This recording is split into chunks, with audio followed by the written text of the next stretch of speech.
Nifty के daily analysis में आपका बहुत बहुत स्वागत है। आज लगभग फरवरी महीने के 3 तारीख के बाद आज एक 300 प्लस पॉइंट्स का मूव निफ्टी में आया है। 3 तारीख के बाद से आज 16 तारीख, अगर इसको दिन के हिसाब से अगर हम गिनते हैं तो लगभग आप पाते हैं कि करीबन देखिए 13 दिन के बाद ऐसा मूव आया है। आफ्टर 13 डेज सच इतने मजबूत मूव था आज का कि कहीं पे भी मार्केट कंफ्यूज नहीं हुआ।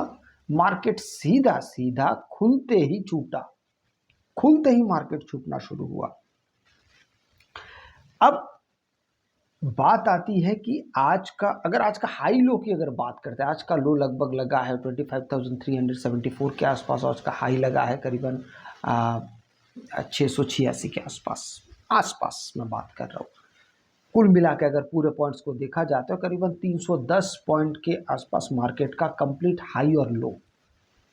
ये अपने आप में बड़ा पॉइंट्स है, इसको देखा जाएगा अपने आप में काफ़ी बड़ा पॉइंट्स है। हाँ, एक ऐसा फेज़ आ गया था लगभग 10, 10:30, 11, 12 उस समय मार्केट कंसोलिडेट कर रहा था। फिर अचानक फिर जैसे 2 बजने के आसपास फिर मार्केट में वोलेटिलिटी बढ़ा और मार्केट काफ़ी तेज़ी से उस समय फिर ऊपर जाने की कोशिश की, सस्टेन किया। मार्केट कहीं पे भी कंफ्यूज नहीं हुआ, मार्केट में नीचे की तरफ मूव नहीं आया। अच्छा, सोमवार के मूव के बारे में हमने शुक्रवार को भी बात की थी और रविवार को भी बात की थी कि सोमवार का मूव इस बार स्पेशल हो सकता है। अब देखिए बहुत सारे विश्लेषक जो होंगे वो आज के बड़े मूव के बारे में आपको बताएंगे, ये हुआ वो हुआ इसलिए आज ऐसा बड़ा मूव आया। ठीक है, वो लोग अपनी जगह पे ठीक है।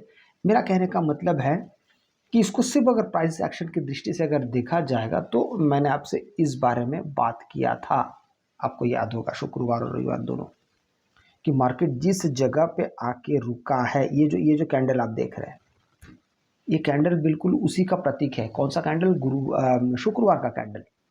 शुक्रवार का कैंडल बड़ा इंपॉर्टेंट कैंडल था क्योंकि उसने पिछले महीने में, जनवरी महीने का जो सपोर्ट था उस सपोर्ट के आसपास मार्केट आया था। ये इस कैंडल की मैं बात कर रहा हूँ, 13 तारीख का जो कैंडल बना था। और आज मार्केट और गैप डाउन खुलता है, पर यहां से जो मार्केट को एक शानदार सपोर्ट मिला आज, वो सपोर्ट काबिले तारीफ था। पर इस प्राइस एक्शन को देख के आप ये अंदाजा मत लगा लीजिएगा कि मार्केट में ट्रेंड का बदलाव हो चुका है, नहीं हुआ है।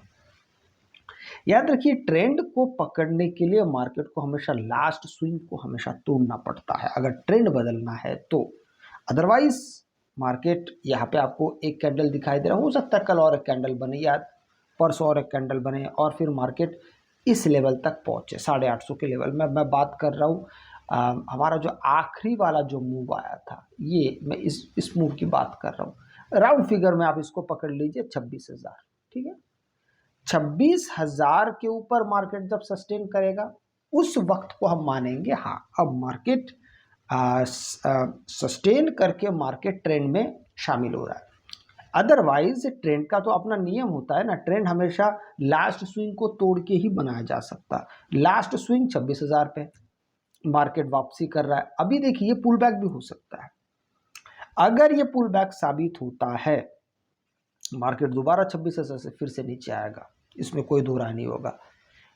इसी के साथ एक बात मैं और कहता हुआ चलूँ तो आपको चीज़ें थोड़ा सा आपके लिए आसान हो जाएगा कि मार्केट को इस एरिया में आए, लगभग जनवरी महीने में आया, फरवरी महीने तक रुका, अब मार्केट दोबारा उस एरिया के मध्य में ही काम कर रहा है। ऐसे समय पे इस बारे में मैंने आपको पहले ही बताया कि यहाँ पे मार्केट बड़े गैप अप, बड़े गैप डाउन या वोलेटिलिटी ज़्यादा होने की संभावना सबसे ज़्यादा होता है। मार्केट यहाँ पे धीरे धीरे काम नहीं करता, ज़्यादातर मार्केट गैप अप और गैप डाउन का सहारा लेके दूरी को जल्दी जल्दी तय करके ऐसे एरिया को पहले क्रॉस करने की कोशिश करता है। ये मार्केट का एक अपना नियम है। अभी इस नियम को पालने के लिए हो सकता है मार्केट आपको अगले 1 महीने के अंदर मार्केट इस जगह को छोड़ दे, शायद ये जो एरिया बना हुआ है इस जगह को मार्केट शायद अगले 1 महीने के अंदर छोड़ सकता है।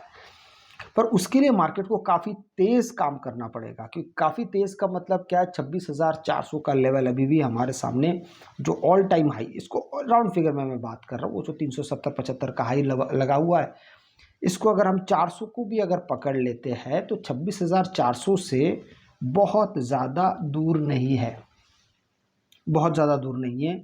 मात्र देखेंगे तो यहाँ पे हम करीब 600 पॉइंट के आसपास अभी दूरी बनाए रखे हैं।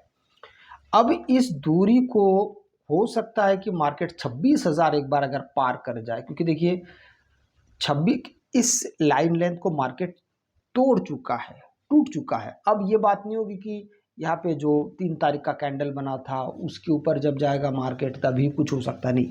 अब वो कहानी ख़त्म हो गई। मार्केट ने जैसे ही गुरुवार को बड़ा गैप डाउन खुला, नीचे आके काम किया, वो सारी कहानी उस दिन ख़त्म हो गया। अब मार्केट का नया कहानी शुरू हुआ है। अब इस कहानी को भी हमें देखना पड़ेगा, ये कहानी कब तक, कहाँ तक मार्केट को आगे ले जाने में सक्षम रहता है। कई बार होता है कि हमें ऐसा लगता है कि मार्केट, अभी देखिए जैसे मैंने आपको पहले कहा कि 26,400 के आसपास मार्केट, 26,000 के पास मार्केट एक रेजिस्टेंस ले सकता है। अभी यहाँ से मार्केट ने जिस प्रकार से आज गैप डाउन हुआ और मार्केट बहुत बढ़िया तरीके से ऊपर गया, कल का मार्केट सबसे ज़्यादा इंपॉर्टेंट होगा। कैसे? अगर कल भी इसी प्रकार से एक अगर बुलिश कैंडल बनता है तो फिर यहाँ पे बायर्स का कॉन्फिडेंस बनना शुरू हो जाएगा।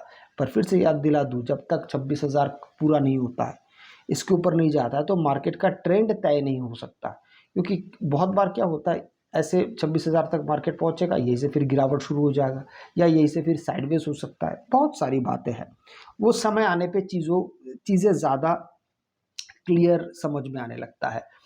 15 मिनट के टाइम फ्रेम पे अगर हम मार्केट को आज देखने की कोशिश करते तो मार्केट आज बिल्कुल ताबड़तोड़ हिसाब से चला। 13 तारीख भी कुछ कम नहीं था। मार्केट खुलता है, कंसोलिडेट करता है, एकदम से गिरता है, चलिए ठीक है। आज का मार्केट ज़रा आप देखिए, अप्रतिम। पहला ही कैंडल बड़ा ताबड़तोड़ बना है, बिल्कुल शानदार, बहुत मजबूत कैंडल, उसके ऊपर और बनता गया। आखिरी तक मार्केट मोमेंटम में था, आखिरी तक। हाँ, अगर आप इस जगह की बात करते हैं 25,570 और नीचे 25,520, इस एरिया के अंदर मार्केट एक अच्छा खासा वक्त मार्केट ने यहाँ पे बिताने की कोशिश की। लगभग आप देख सकते हैं तो करीबन लंबा समय 2-3 घंटे के आसपास मार्केट उसी एक जगह पे रहता है, लेकिन एरिया को तोड़ा नहीं। वो भी कारण क्या था कि पिछला दिन का जो यहाँ पे कंसोलिडेशन वाला एरिया था वो मार्केट के रास्ते आ गया था। अगर आप इस एरिया को देखते हैं तो ये रास्ते आ गया था, और उसके नीचे ये वाला एरिया आज जब खुलता है इस एरिया में शामिल होता है। बस अब ज़रूरत थी इस एरिया को तोड़ने की, तो फाइनली मार्केट 2-2:30 बजे इस एरिया को भी तोड़ देता, फिर मार्केट और ऊपर चला गया। मार्केट बड़ा सिंपल है, मार्केट को देखना समझना बड़ा सिंपल महसूस होता है। बस इतना ही फ़र्क है कि आप शुरुआती दौर में मार्केट को किस तरीके से देख रहे हैं, मिडिल पार्ट में कैसे देख रहे हैं, और आखिरी पार्ट में आप कैसे देख रहे हैं। अभी कल अगर मार्केट बड़ा गैप अप भी अगर खुलता है या छोटा गैप अप भी खुलता है तो मार्केट के लिए अगला रेजिस्टेंस यही वाला होगा, 25,770। नीचे की बात करते हैं तो नीचे तो बहुत बड़ा एरिया है, वो प्राइस एक्शन से ही मार्केट आपको समझा सकता है। अगर आपको वीडियो अच्छा लगे तो लाइक शेयर सब्सक्राइब जरूर कीजिएगा। आपसे अगले वीडियो में मिलता है, तब तक के लिए जय हिंद।